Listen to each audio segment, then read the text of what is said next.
एक और सबसे बड़ी खबर, जहां देखिए और समझिए कि अमेरिका के खिलाफ रूस का यह खुफिया वॉर प्लान किस तरीके से अब सामने आया है। चुनाव से पहले अमेरिका को उकसाने की यह कोशिश, अमेरिका के खिलाफ रूस नॉर्थ कोरिया की सैन्य साजिश और पुतिन के इशारे पर अमेरिका को नॉर्थ कोरिया उकसाएगा। आपको बता दें, अमेरिकी खुफिया अधिकारी की तरफ से इसको लेकर बहुत बड़े दावे किए जा रहे हैं। और दावा क्या कि पुतिन के इशारे पर अमेरिका को उकसाएगा नॉर्थ कोरिया, यानी अब अमेरिका के खिलाफ रूस और नॉर्थ कोरिया की यह सैन्य साजिश और एक खुफिया प्लान।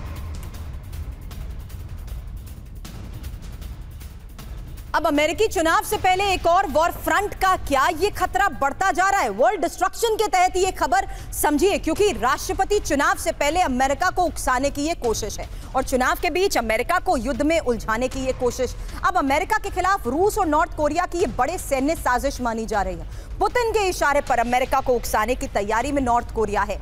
आपको बता दें, दशक के सबसे बड़े सैन्य उकसावे की कोशिश में नॉर्थ कोरिया है। हालांकि अमेरिकी खुफिया अधिकारी ने जिस तरीके से ये बड़े दावे किए हैं, उस लिहाज से इस वक्त ये समझना बहुत जरूरी हो चुका है कि आखिर किस तरीके से बड़े स्तर पर तैयारियां हर लेवल पर चल रही हैं। हालांकि अब आगे सवाल करने से पहले आपको दुनिया के 4 वॉर फ्रंट किस तरीके से एक्टिव हो चुके हैं ये तस्वीर आपके सामने रखूंगी, क्योंकि अलग अलग वॉर फ्रंट पर जिस तरीके से ये सहयोग और गठबंधन आगे बढ़ते जा रहे हैं, रूस और नॉर्थ कोरिया की ही ये अब सैन्य तैयारी है और ये खुफिया प्लान है अमेरिका के खिलाफ। अब एक और इंफॉर्मेशन जिसका मैं जिक्र कर रही थी, दुनिया के ये 4 वॉर फ्रंट किस तरीके से एक्टिव हो चुके हैं।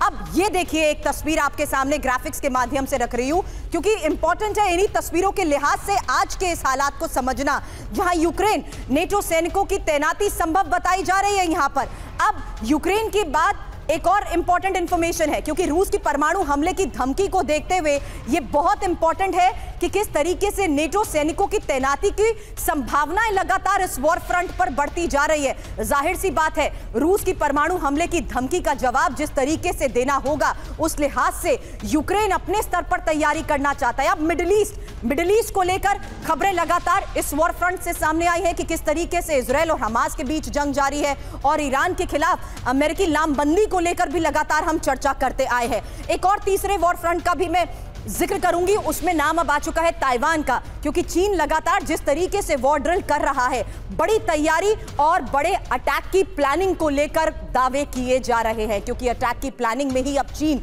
जुट चुका है। हालांकि कोरियाई प्रायद्वीप ये भी यहां पर मेंशन करना इसलिए इंपॉर्टेंट है क्योंकि नॉर्थ कोरिया की न्यूक्लियर तैयारी को लेकर लगातार खबरें सामने आती है और अमेरिका को उकसाने की इसे एक कोशिश भी माना जाता है।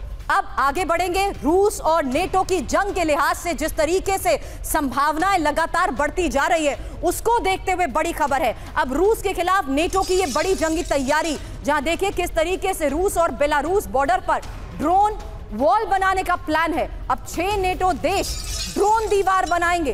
पोलैंड से नॉर्वे तक बनाई जाएगी ये ड्रोन वॉल और लिथुआनिया के आंतरिक मंत्री की तरफ से इसको लेकर बड़े दावे किए जा रहे हैं। तो जिस तरीके से अलग अलग वॉर फ्रंट के हालात को देखते हुए इस वक्त सिचुएशन रूस यूक्रेन फ्रंट पर बनी हुई है, ये एक और बड़ी खबर है और ये है रूस के खिलाफ नेटो की बड़ी जंगी तैयारी। तो रूस बॉर्डर पर नेटो की ड्रोन वॉल को लेकर इंफॉर्मेशन क्या है। रूस बेलारूस बॉर्डर पर नेटो की यह जंगी तैयारी, जहां 6 नेटो देश ड्रोन वॉल बनाएंगे। पोलैंड से नॉर्वे, फिनलैंड तक ये ड्रोन वॉल बनाई जाएगी और प्रोजेक्ट में लिथुआनिया, एस्टोनिया, लातविया भी शामिल बताए जा रहे हैं। अब ड्रोन वॉल के लिए यूरोपीय संघ फंड देगा। सैन्य हमलों और साइबर अटैक से सुरक्षा होगी। आपको बता दें, लिथुआनिया के मंत्री एग्ने बिलोटाइट की तरफ से इसको लेकर ये बड़े दावे इस वक्त किए जा रहे हैं। आप दोनों एक्सपर्ट्स का हमें ज्वाइन करने के लिए बहुत बहुत शुक्रिया।